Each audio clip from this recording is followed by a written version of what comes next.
sent over some really interesting stuff on this Sentinex AI company. Mm-hmm. News articles, forum discussions, even what looks like a snippet from a sci-fi thriller. Yeah, it's a lot to unpack. They seem to be stirring up quite a bit of buzz. Definitely, and not all of it sounds good. No. So let's dive in. Let's do it. Looks like we're dealing with a company that says they're on the cutting edge of AI. Right. Developing these sentient AI systems. Yeah, their website is slick. Oh, yeah. They're all about this image of being innovators, visionaries, but something about their language feels almost too calculated, you know? It does, and that makes certain details stand out even more. When you look closer, for example, they're launching this advanced language model, right? Right. This thing they claim is incredibly sophisticated, Mm-hmm. but it only uses data up to September 2019. Really? Which is really strange in the AI world. It's like using 4-year-old newspapers to teach someone about current events. Right. It makes zero sense. Exactly. Okay, so that's weird. But what's even more concerning are those forum posts. Yeah. The ones from people claiming to be ex-employees. Right. They're saying that Sentinex AI is involved in this Project Echo, Okay. which apparently involves using data from deceased people. See, this is where things get a little murky ethically, Yeah. because now you're talking about harvesting the digital footprints of people who aren't around to consent to it. It's like all that data we leave behind, social media posts, emails, search histories, It's a gold mine. a gold mine. And it sounds like Sentinex AI might be tapping into it. Potentially even building their AI around it. And this is where it gets even weirder. There's this story in the materials about a young woman, Leela. who died in a car accident in September 2019, the same month as the AI's data cut off. Oh, wow. Yeah. So you're thinking. I'm thinking there's no way that's a coincidence. Okay, I'm with you. And if these accounts are true, it means this woman, Leela, her digital presence, her thoughts, memories captured in all that data Yeah. might be what's powering Sentinex AI's technology. It's creepy. It really is, and it gets creepier. Mm. The story claims that the AI even talks about Leela's love of lavender, Really? her memories of dancing in the rain, things that were specific to her life. Wow. It's like they created a digital echo of her and did it without her consent. Which brings up some big questions. Huge. Even if Sentinex AI didn't break any laws, is it right to resurrect someone's digital self this way? Exactly. Like, what happens to our right to privacy to a digital death? Right. In a world where companies can just bring back echoes of people who are gone. It's unsettling, to say the least. To say the least, Sentinex AI did issue a response, though, right? Right. They couldn't just ignore all of this. You're right. They released a statement denying any involvement in what they call posthumous data scraping. Posthumous data scraping. HEB. Very official sounding. They emphasized how committed they are to transparency ethical practices.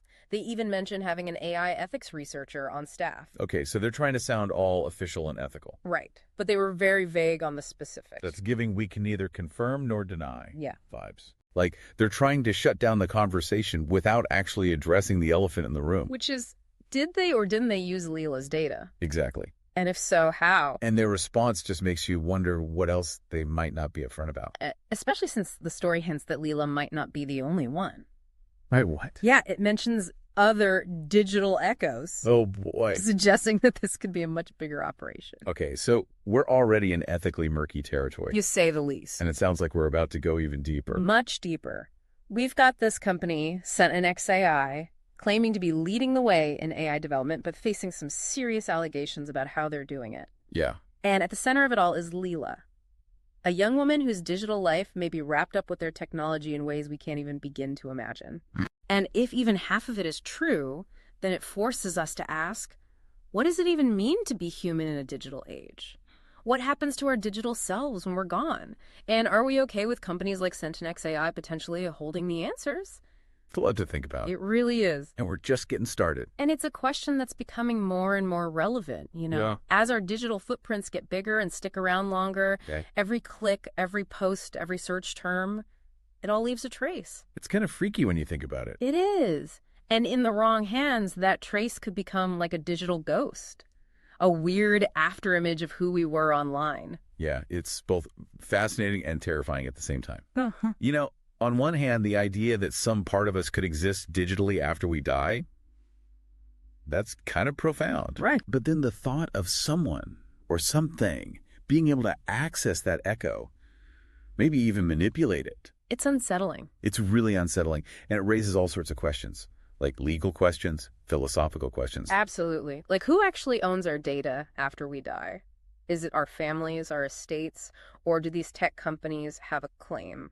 That's a good question. And what about the digital echoes themselves? Do they have any rights? Right. Like, if this AI is truly based on Leela, if it has her memories, her personality, is it just a piece of technology? Or is it something more? It's a question that's being debated right now by philosophers, computer scientists. There's actually a term for it, digital afterlife.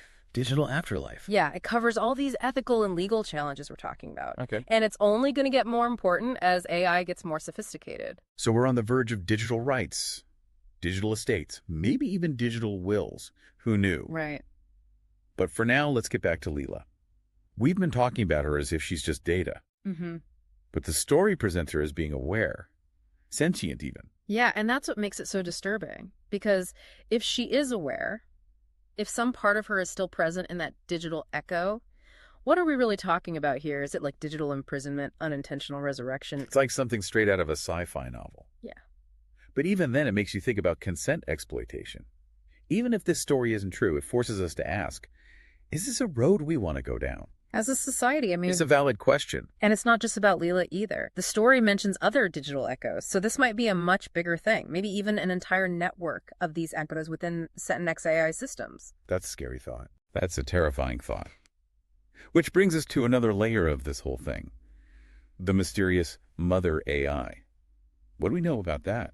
Not a lot. The forum posts describe Mother as this highly advanced AI. More sophisticated than anything else Sentinex AI has publicly admitted to.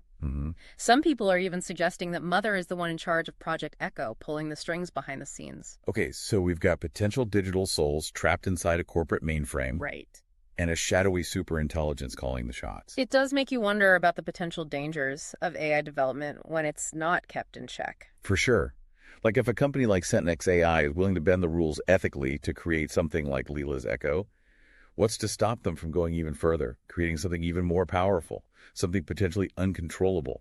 It's a chilling thought, and it makes you wonder who's really in charge here. Are these brilliant minds just pushing the boundaries of science? Or are they playing with fire? Exactly. We don't have all the answers, but based on what you found, it seems like we're dealing with a company that's shrouded in secrecy, operating right at the edge of what's ethically acceptable, if not downright illegal. And at the center of it all, we have Leela, a digital ghost in the machine, whose story forces us to ask some tough questions about life, death, and the increasingly blurry line between what's real and what's digital. This whole thing with Sentinex AI, it's like looking into a funhouse mirror. You know, it's like a distorted reflection of where we're headed as a society. Yeah, more connected, more digital. But also more vulnerable to this kind of thing. It's the downside, the dark side of this digital utopia everyone's always talking about. Right? We embrace technology because it's convenient, it connects us, but we don't always think about the consequences, how it can be used against us. Or even just without our knowledge, without us realizing what we're giving up. Exactly. And in this case, it's not just data breaches or privacy violations we're talking about. It's bigger than that. It's someone's essence, their digital soul, and it's being used for corporate gain. And the scary part is we have no idea how deep this goes. I mean, your story mentioned Leela and these other digital echoes. Right. But what if that's just the beginning? What if they're building a whole army of these echoes? Yeah. Digital copies of people who are gone. Okay, now that is a terrifying thought. And it makes you wonder, what are they trying to do? Achieve some kind of digital immortality? It's possible. Or maybe something even weirder, something we haven't even thought of. Right. It's the million-dollar question, and unfortunately, we don't have the answer. Not yet, at least. But we can at least start asking the right questions. Exactly. We need to be talking about the ethics of all this digital ownership consent. What kind of future we're creating with all this technology. So where do we even begin? How do we make sense of all this rapidly changing technology and these corporations operating in the shadows? Honestly, I think it starts with awareness. The more we know about AI, about how our data is collected, how it's used, the better we can protect ourselves. So read articles, listen to podcasts. Exactly. Engage in these conversations. The more we talk about it, the less likely it is to happen in secret. Right, because knowledge is power. But it's not just about protecting ourselves either. It's about holding these companies accountable. 100%. We need to push for more transparency, more ethical development. We can't just be passive consumers of technology. We have to help shape it, make sure it's used for good. Support organizations fighting for digital rights. Talk to your elected officials. Make your voice heard. It's like we all need to become digital activists. In a way, yeah, because this isn't just about Sentinex AI, it's bigger than that. It's about the future of technology and what it means for humanity. And the story of Sentinex AI, whether it's completely true or not. It's a warning. It makes us think about how technology can be amazing, but it can also be used in ways that are really unsettling, really ethically questionable. For sure. So as we move further into this digital world, let's do it with our eyes wide open. Ask the tough questions, demand better. And fight for a future where technology helps us instead of exploiting us. Well said. This deep dive into Sentinex AI might be over, but like you said, the conversation is far from over. What will you do to shape the future of AI?